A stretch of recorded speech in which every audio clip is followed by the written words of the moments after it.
10 बजे के आसपास हम लोग को पता चला कि दो तीन स्टूडेंट्स मरे, एक लड़की और दो लड़के।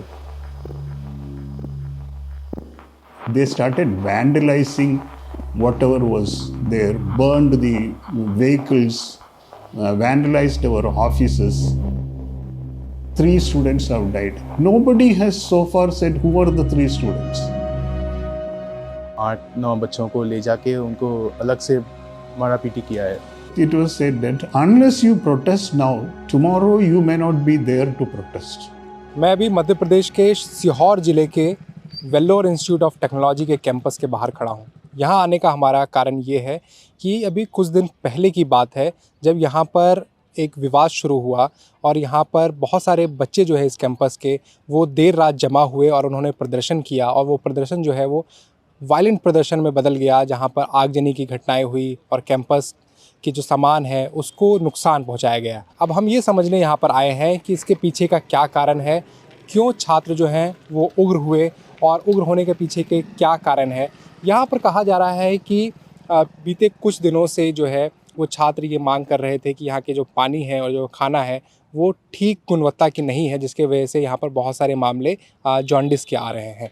लेकिन जब हमने यहाँ के रजिस्ट्रार से बात की तो उनका ये कहना है कि कुछ मामले जॉन्डिस के तो आए हैं, लेकिन जो यहाँ पर र्यूमर उड़ाई गई कि जिसमें 3 लोगों की मृत्यु हो गई बच्चों की, वो गलत है और उस र्यूमर के वजह से ही जो पूरा का पूरा प्रदर्शन था वो उग्र हो गया और यहाँ पर काफ़ी हिंसक माहौल जो है वो हो गया, जिसके बाद पुलिस को आना पड़ा और पुलिस के आने के बाद ही पूरी स्थिति पर जो है वो काबू पाया गया।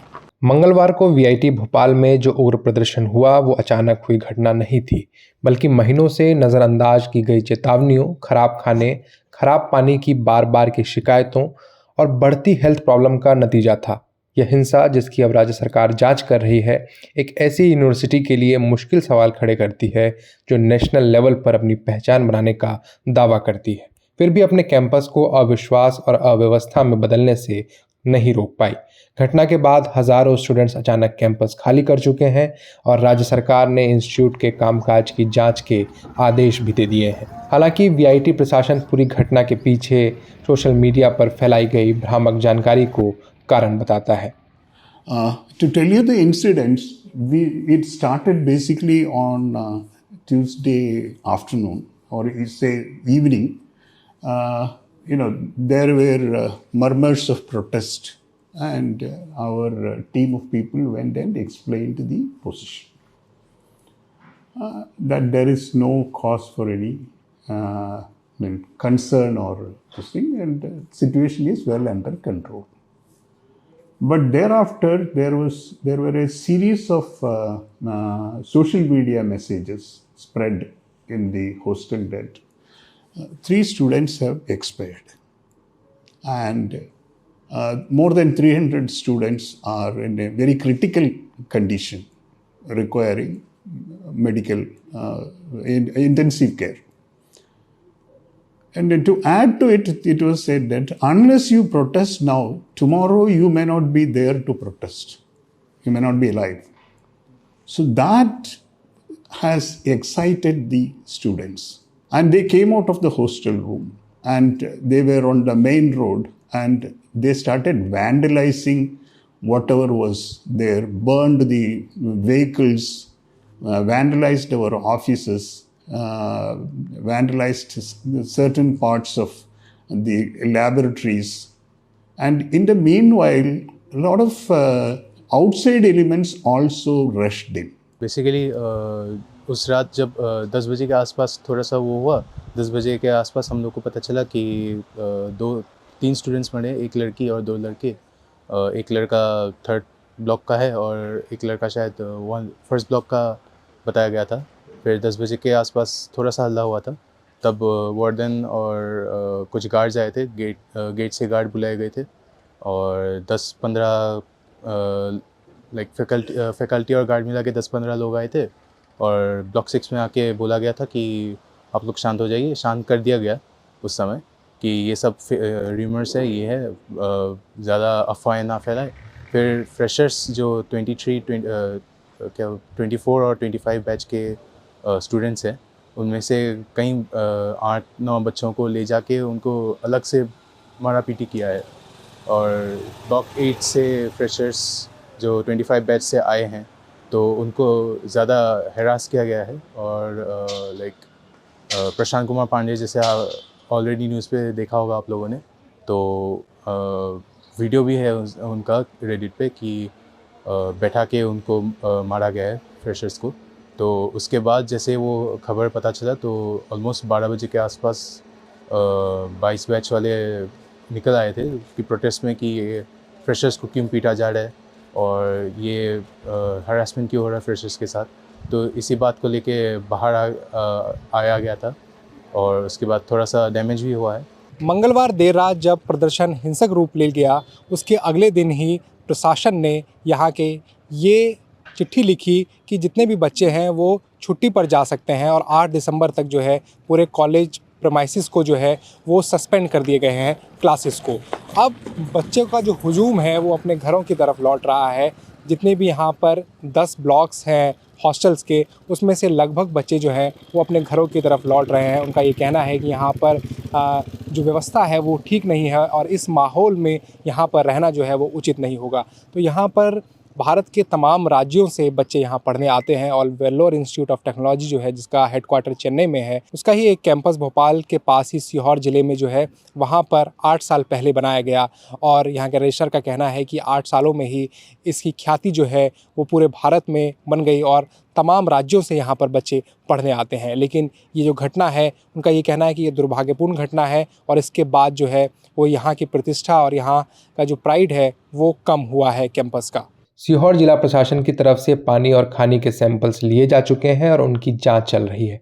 हालांकि वीआईटी प्रशासन का कहना है कि कैंपस में 11 लड़कियों और 22 लड़कों को जॉन्डिस हुआ था, जिसके बाद उन्हें चिरायू अस्पताल में भर्ती कराया गया, लेकिन अब वे सभी ठीक हैं और किसी की भी मौत नहीं हुई है। The situation came like that. The factual position is that there has been no deaths because of jaundice in the university hostel. One girl student had expired 3 days back. She was, she had gone home on 3rd November evening, and she is a resident of Bilaspur in Chhattisgarh. And she was suffering from tuberculosis. Because of that medical condition she had expired, and it has nothing to do with jaundice. And I don't know for what reason or what led this message to circulate around that 3 students have died. Nobody has so far said who are the 3 students. And nobody has tried to verify the facts. And it all happened in that state of excitement, and things went out of control. Later we sought police help. The police came and the police tried to disperse the crowd, and they went back to their hostel rooms. VIT students का दावा है कि campus में काफ़ी दिनों से पानी ठीक नहीं आ रहा था और खाने की गुणवत्ता भी खराब थी, जिसकी वजह से लोगों की तबीयत खराब हो रही थी। वायलेंस वो हुआ उसका तो पता नहीं कैसे हुआ क्या हुआ, लेकिन at the end of the day वो वायलेंस हुआ। और उसके बाद मामले को वो किया गया कि आप शांत हो जाइए, हम लोग इन्वेस्टिगेशन कर रहे हैं।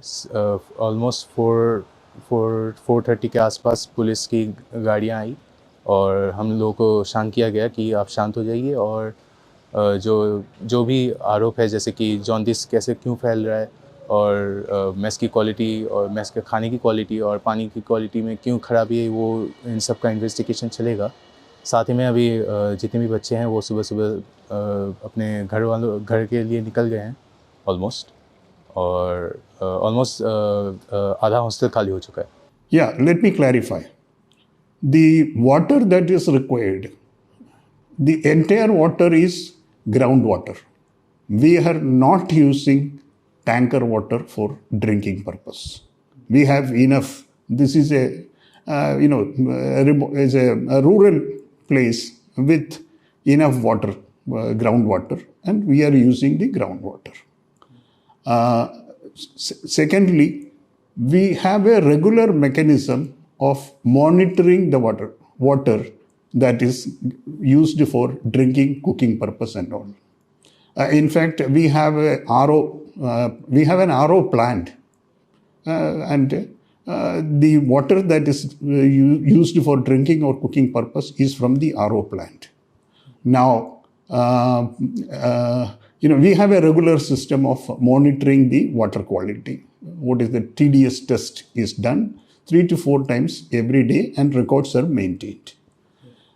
In fact, I will tell you that the local administration had sent a team of people, seeing that there are some isolated cases of jaundice. They had sent a team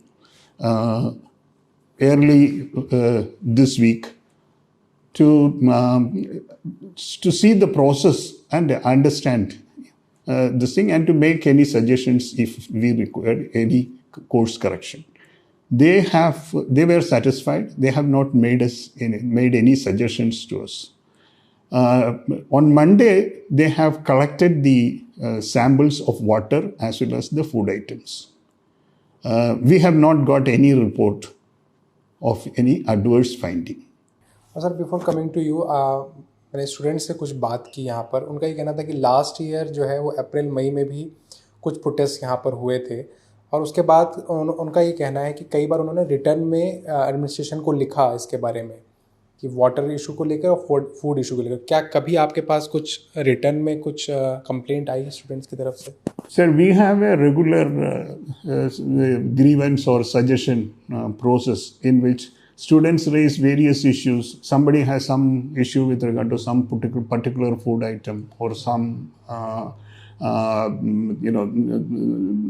some system not working, or all those things. But we have been able to attend to all of them and resolve all of them. Sir, if you conclude in a nutshell, what triggered this incident on Tuesday? What we need to understand from this is the power of social media. A situation can be made really traumatic by linking up factors and sensationalizing it and making an emotional appeal. And then the consequences could be anything. So that is one learning we have from the. ये पहली दफ़े नहीं हो रहा है कि जब VIT Bhopal के कैंपस में जो है छात्रों ने प्रदर्शन किया. बीते साल की बात है, अप्रैल मई की, जब छात्र जो है यहाँ पर चांसलर के पास गए और उन्होंने कहा कि यहाँ पर पानी की भारी दिक्कत है. उस समय यहाँ का आलम ये था कि कैंपस में जितने भी हॉस्टल्स हैं उसमें पानी की सप्लाई बिल्कुल बंद हो गई थी. उसके पीछे कारण ये है कि जो सीहोर का इलाका है मध्य प्रदेश का, इसमें पानी की काफ़ी कमी रहती है और ग्राउंड वाटर टेबल जो है वो काफ़ी नीचे चला गया है. जब यहाँ पे प्रशासन में भी हमने लोगों से बात की, जहाँ यहाँ के जो एसडीएम से हमने बात की, तो उनका भी ये कहना है कि इस पूरे इलाके में जो है वो पानी की काफ़ी व्यापक समस्या रहती है. और अब देखना ये होगा कि इस पूरी समस्या को कैसे निपटारा किया जाता है और कैंपस फिर से किस तरीके से गुलजार होता है, क्योंकि छात्र जो है वो भारी तादाद में यहाँ से लौटकर अपने घरों की तरफ जा रहे हैं. अब ये छात्र कब लौटेंगे ये तो अभी नहीं पता है, लेकिन पूरे कैंपस पर एक तरीके से सवाल खड़े हो गए हैं कि इतने बड़ा फ़ीस स्ट्रक्चर के बाद, इतने ज़्यादा फ़ीस लेने के बाद यहाँ पर उतनी अच्छी व्यवस्था, उतनी अच्छी सुविधा जो है वो छात्रों को नहीं मिल पा रही है. कृष्ण मुरारी की रिपोर्ट.